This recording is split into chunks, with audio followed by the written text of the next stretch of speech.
Hey peeps, it's hard to believe that it's already time to do June deck favorites. This month it went by so quickly, and of course we always have the best laid plans, but I had quite a few things that kind of derailed my lovely plans for my personal practice this month, and a lot of the decks that I thought I was going to work with in my kind of June TBR, if you will, for deck work, I ended up not really working with as intensely as I thought I would. However, a few of them did come through into daily practice. I will do a witchy chat video where I talk more about kind of books and fragrance along with my deck work, candles that I was working with, and the type of magic I engaged in for the month of June. So don't worry, that is going to come to the channel the first week of July. But as far as the decks I ended up working with, I've been dealing with healing from a back injury, and Vincent had his 6th grade promotion this month. So it ended up being a month that turned into a very nostalgic space for me. And also kind of I haven't said this word in a long time, but like a little bit of soul searching, because there's a definite, oh, I was kind of cold and then I got hot. The weather is all over the place here in New Hampshire. It's been kind of frustrating as far as like what to wear and be comfortable throughout the day, because it's been rainy and humid, but cold, and then really, really hot. Very, very weird weather. It almost makes you feel kind of sick, because one day you're uncomfortably hot. You know, even if you were naked, you would still be hot, kind of a thing. So, and then there's another day where you have like 3 layers on and you're still cold. So that's been a little tricky too for the month of June. It hasn't felt like summer a great deal. We did have a beautiful Letha observance though, which was very inspiring. And I felt very connected to the sacred masculine this month, insofar as attempting to connect with the sacred masculine in a way where I could allow him to support me, or that essence to support me, like finding it within the self, but then also allowing that to support. And that was interesting to see the way that I still tend to fight that. And I think a lot of that has to do with my own religious trauma. But it was also good to kind of revisit trying to harmonize connecting with the sacred masculine again. So anyhow, I will have a longer witchy chat video, which will dive more into aspects of my practice. But before I get into the card work, I just want to say I was kind of in like a soul searching space that I hadn't expected to have come up. There's a real shift in my role as mom. There's a change that's happening with that is something that is difficult to come to terms with, kind of like redefining yourself when you're not the mom of a very, very young child anymore. You know, Vincent is 12 now. He's in the tween years, and he's really ready to start claiming some independence. And that is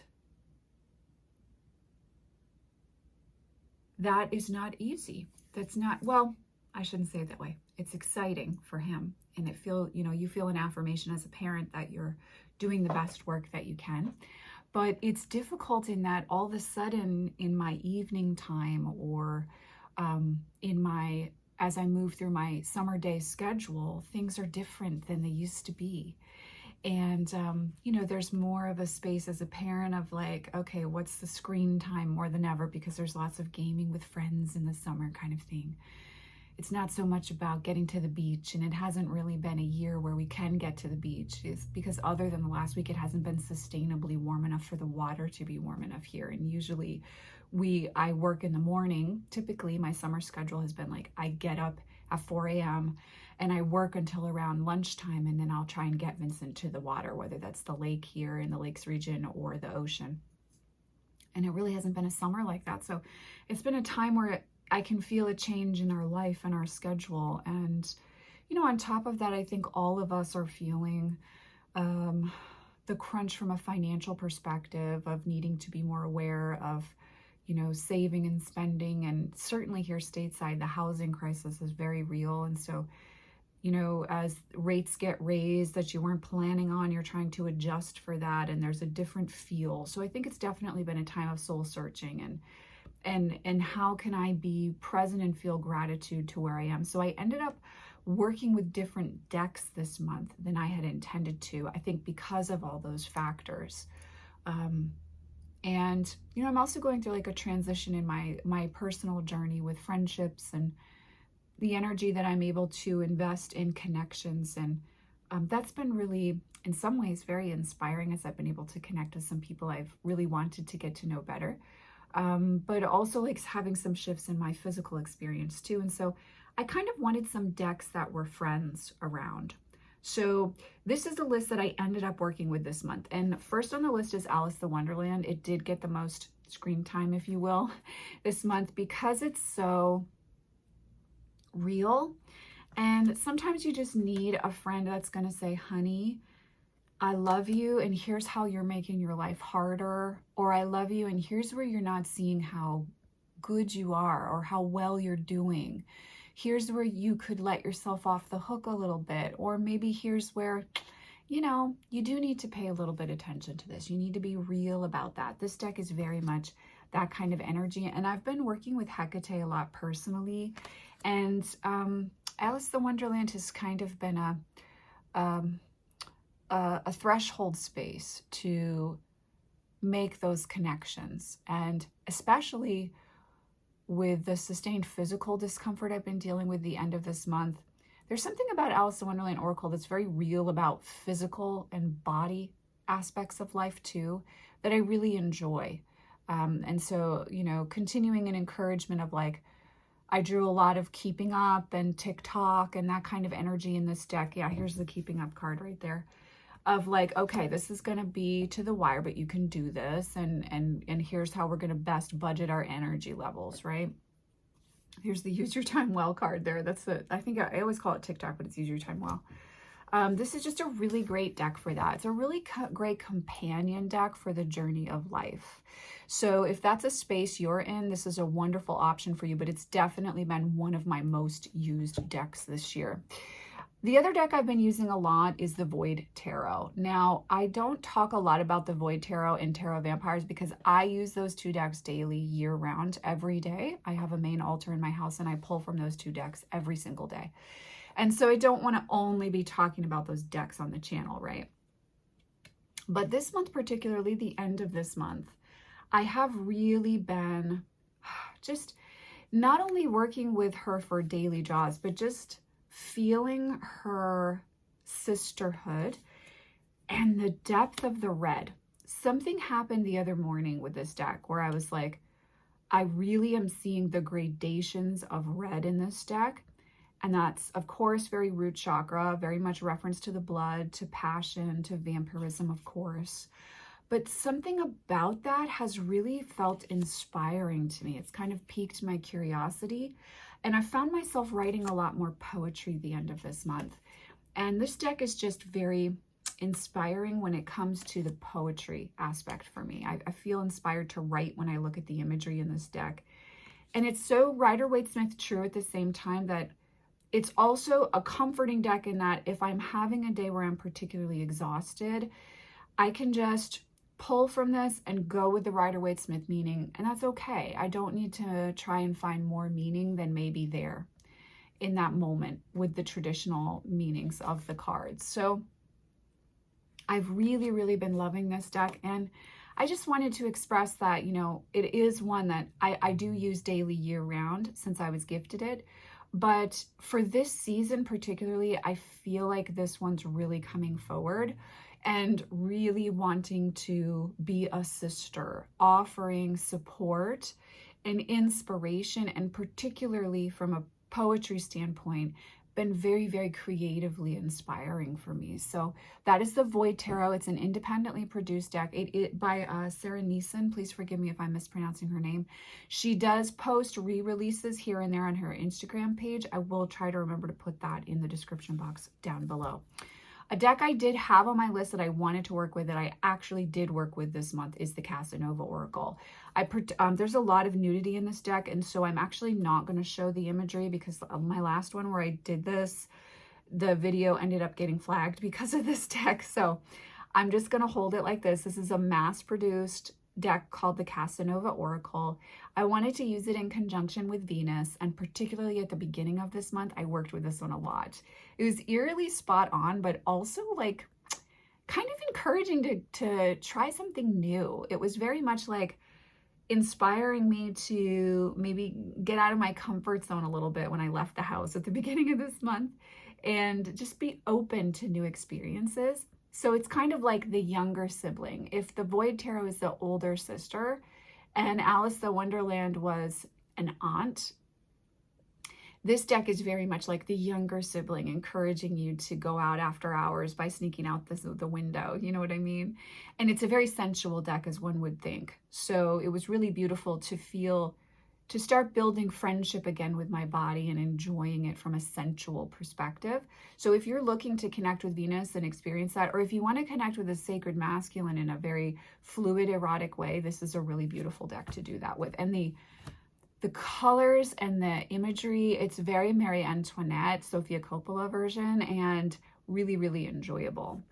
Another deck that was on my list that I did work with a lot this month is the Memento Mori Oracle.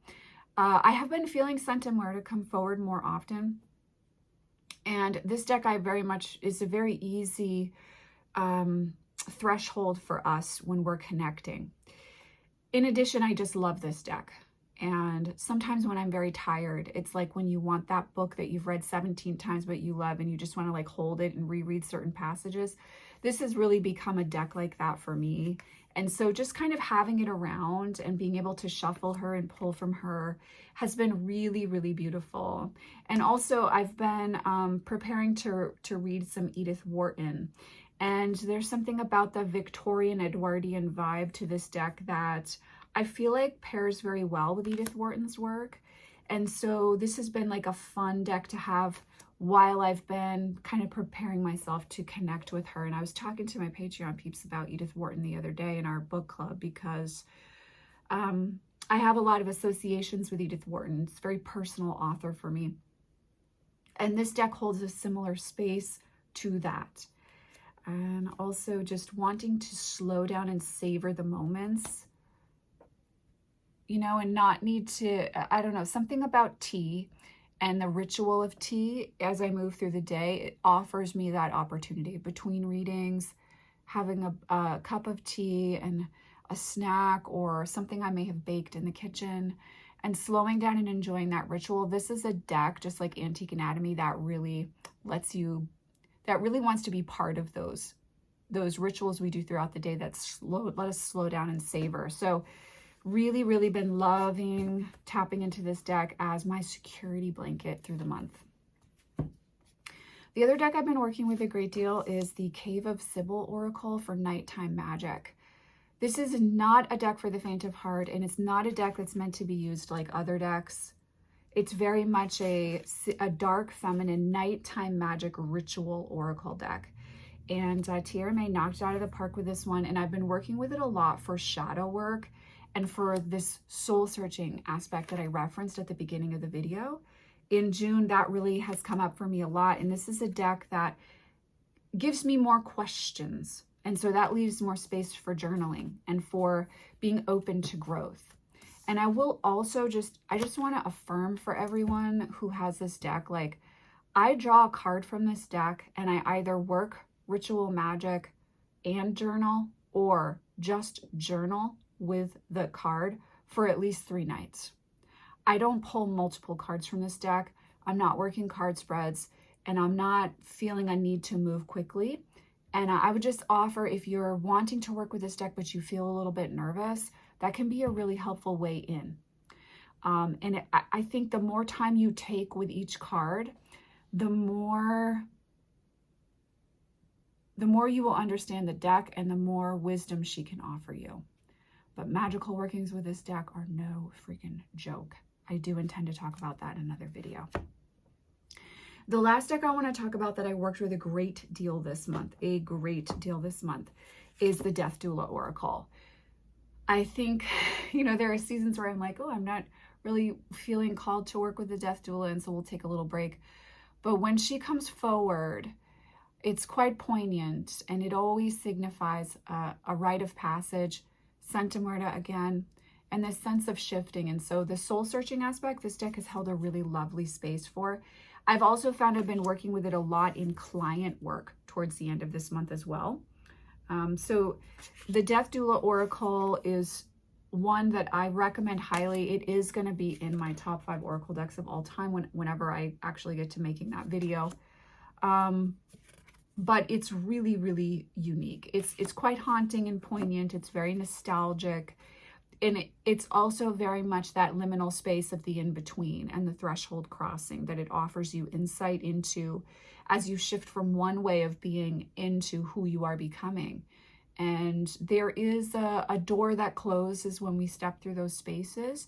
And this deck really is very loving in how it helps you to confront that and integrate that truth. So these have been the decks that personally I've worked with the most this month. As always, I have great expectations of decks that I want to work with. Wait till you see the July TBR list. TBW, I don't know, decks I want to work with in July. Wait till you see the July goal list, because I went through my deck collection with my Patreon peeps this month, and I was pulling different decks, and I'm like, oh, I want to work with that, I want to work with that. So I always have really high expectations, but it's always also fascinating to see like who ends up being the deck or the decks that you actually work with, because you can't plan for what's going to happen in your life, you know? And I found myself having to confront a softness within myself emotionally that I can tend to want to avoid. So these decks really held a space of being real, not hiding the truth, but also being companions. And I'm very, very grateful for that. So these have been the decks that I have worked with for the month of June. What have you guys been working with? What surprised you? What have you loved? What have you has driven you nuts, but you couldn't help but work with it? I would love to hear what you've been working with for decks as you move through the month of June. It's been wonderful to sit and chat with you guys for a little bit. I am sending you, as always, absolute oceans of love. And you know I will see you in the next video. Take care.